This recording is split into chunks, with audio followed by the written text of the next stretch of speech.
Olá, pessoal, bem-vindos! Hoje a gente vai mergulhar num tema que, olha, muita gente já ouviu falar, mas que poucos realmente entendem a fundo. Kundalini. É um nome muito popular, né? Muito. E a fonte que a gente tem aqui é uma palestra de gnosticismo bem fascinante que se propõe a ir além dessa superfície. A nossa missão aqui é tentar entender, afinal, o que é Kundalini. Isso. Para além do nome, sabe? O que essa fonte nos diz sobre a ligação dela com o feminino divino e como essa mesma ideia, aparece em culturas que, sei lá, à primeira vista não teriam nada a ver. Exato. E o ponto de partida que a palestra dá é muito interessante porque ela desconstrói a ideia de que a Kundalini é só uma energia. Não é só uma força impessoal, então. Não. A definição que eles usam é bem mais íntima. É a energia criadora feminina do nosso próprio ser. O nome completo que a tradição dá é Devi Kundalini Shakti. Devi Kundalini Shakti. O que significam essas palavras? Devi é deusa e Shakti é poder, é a força criadora. E para tornar isso mais concreto, a análise foca em 2 de 5 aspectos dessa mãe divina. O primeiro é a mãe individual. A mãe individual. Tá, o que seria isso na prática? É descrita como a nossa Isis particular. É a inteligência, a força que, segundo a fonte, literalmente constrói o nosso corpo físico, célula por célula, lá no ventre da nossa mãe biológica. Nossa! E aqui eles fazem uma distinção que é crucial. A nossa mãe biológica é uma manifestação, tipo uma equivalente aqui na Terra, dessa força, mas não é a força em si. Entendi. A mãe biológica é o vaso, mas a mãe divina individual é a artesã. É isso, o hardware e o software divino que executa o projeto. Uma ideia muito bonita, né? Muito. E o segundo aspecto, qual seria? O segundo é a maga elemental. Essa é a parte da mãe divina que governa a nossa natureza mais profunda.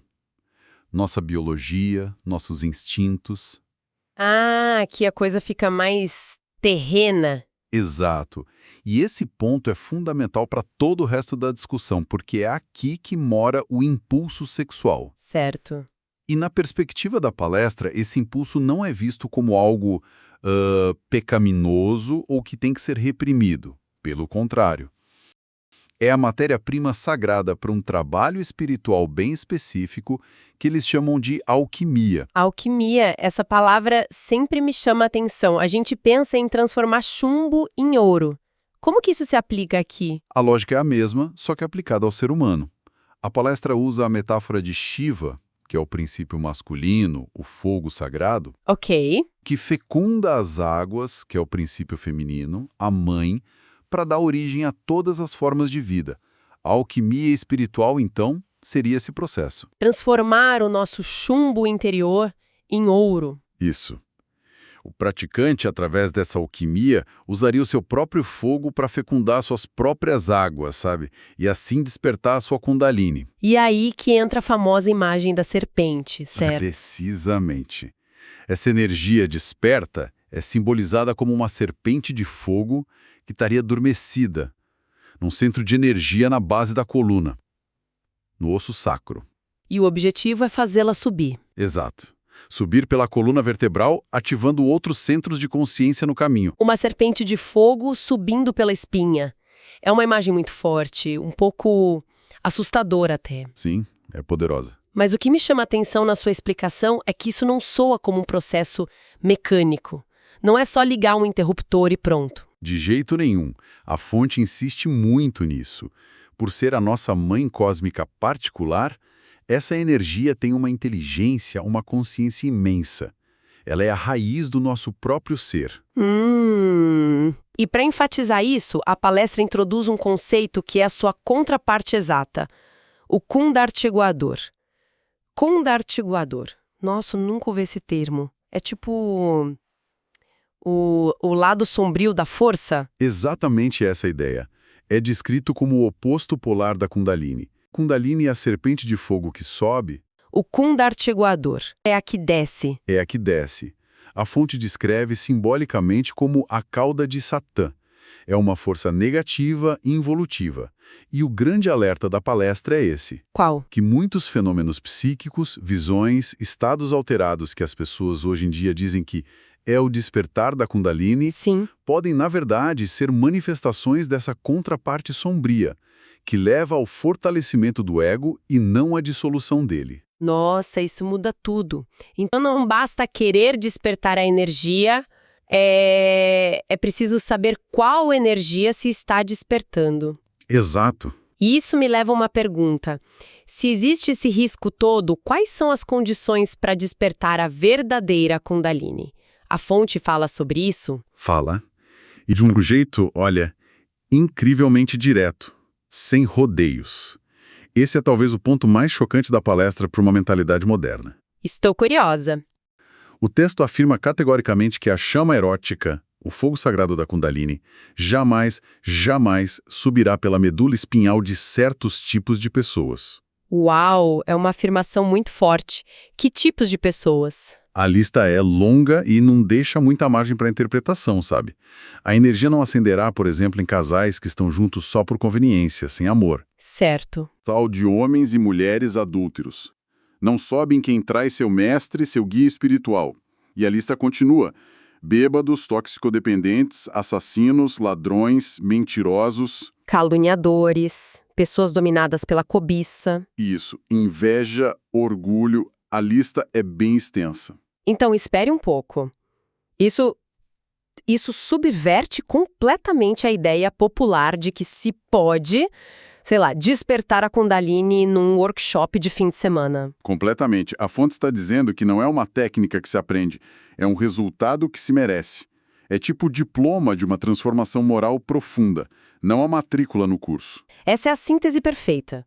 O despertar da Kundalini é apresentado não como o começo do caminho, mas como a consequência de já se ter andado muito nesse caminho de purificação. A ética não é um detalhe. É a condição. É a condição fundamental. Essa barreira moral tão alta que a fonte descreve me faz pensar, se esse é um princípio tão fundamental da natureza humana, ele não pode estar limitado a uma única tradição, né? Tipo só da Índia ou do gnosticismo. Com certeza. A fonte chega a explorar como essa mesma ideia aparece em outras culturas. Sim, e essa é uma das partes mais ricas da análise. O argumento central é que a gente está lidando com um princípio universal, que só recebe nomes e símbolos diferentes em cada cultura. Como, por exemplo? Olha, no Japão é o Ki, a energia vital no coração das artes marciais, da saúde. Na China é o Qi, a energia que a acupuntura e o Tai Chi tentam equilibrar. Qi e Shi, claro. E fora da Ásia? Aí os paralelos ficam surpreendentes. No cristianismo, por exemplo, essa energia é identificada com o Espírito Santo. Sério? Sim, muitas vezes representado como línguas de fogo que descem sobre os apóstolos no Pentecostes. A imagem ecoa a serpente de fogo que sobe. Entre os astecas no México temos a figura de Quetzalcóatl. A serpente emplumada. A serpente emplumada.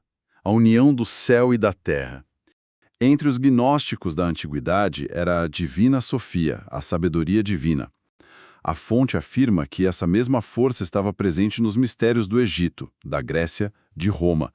É a mesma energia fundamental, interpretada através de lentes culturais diferentes.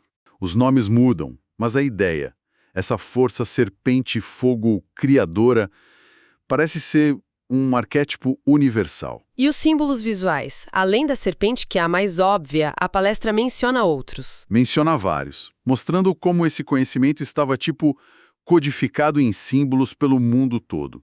Para os nórdicos, por exemplo, apontam o martelo de Thor. O martelo de Thor, eu sempre pensei nele como uma arma de guerra. Mas a interpretação aqui é que ele é um símbolo do poder criador, o gerador da eletricidade cósmica.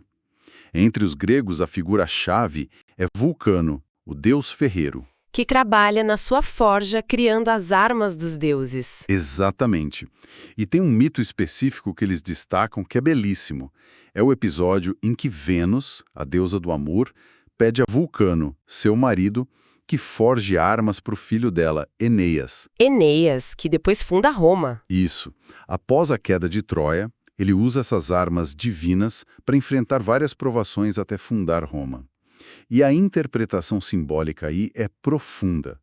A fonte faz um jogo de palavras. Qual? Roma, se você ler ao contrário, é amor. Uau! Roma, amor. Deixa eu ver se eu entendi. A fonte está sugerindo que a fundação mítica de Roma, o berço da civilização ocidental, é, na verdade, uma alegoria. Uma alegoria. Nossa, isso é muito poderoso. Dá uma dimensão totalmente nova à história. Exato. Transforma um mito histórico numa jornada da alma. E talvez o símbolo mais completo de todos, segundo a fonte, seja o caduceu de Mercúrio. Ah, sim, aquela imagem do bastão com as duas serpentes entrelaçadas. A gente vê isso em muitos lugares. Pois é. A interpretação é que o bastão central é a coluna vertebral. Faz sentido. As duas serpentes são as duas polaridades da energia, a masculina e a feminina, o Sol e a Lua. Na tradição oriental chamam de Ida e Pingala. Elas se entrelaçam em harmonia, subindo pela coluna para despertar consciência. É como um mapa do processo. É o mapa perfeito do processo. O que é interessante porque na medicina moderna, uma imagem muito parecida, né, a serpente enrolada num bastão, é o símbolo da cura, o bastão de Asclépio. O paralelo é inegável e apoia o argumento. As duas imagens ligam a serpente a essa força primordial, instintiva, à saúde, ao equilíbrio e à ascensão, seja física ou espiritual. Então, depois de passar por tantos mitos, símbolos, culturas, parece que a gente está lidando com uma linguagem que a nossa mente moderna, puramente racional, tem muita dificuldade em processar, né? Muita. A fonte fala de fogo, água, espíritos. Como é que se navega nisso sem dar um nó no cérebro? O fascinante é que a própria palestra antecipa essa exata dificuldade. O texto reconhece que a mente humana, que foi condicionada a medir, a comparar, a julgar, A classificar tudo. A conclusão a que a fonte chega é que os mistérios de todos os tempos não foram feitos pela mente, nem para a mente. A sugestão é que é preciso um tipo diferente de inteligência para captar essas realidades. Algo que a palestra chama de um pouco de sensibilidade. Não é um problema intelectual a ser resolvido. É uma realidade a ser sentida, a ser percebida com o coração. E a síntese poética que o texto propõe para isso é linda. A água é a morada do fogo. A água é a morada do fogo. Parece um paradoxo. A água apaga o fogo. Como podem coexistir? É um paradoxo para a lógica do mundo físico, mas a palestra explica que essa frase aponta para um estado primordial da criação, antes do nosso universo. Antes de existir o fogo e a água como a gente conhece, existia uma espécie de névoa de fogo ou águas ardentes. A fonte até cita a passagem do Gênesis: o Espírito de Deus pairava sobre as águas. Certo. O ponto crucial é que essas águas celestes não são H2O.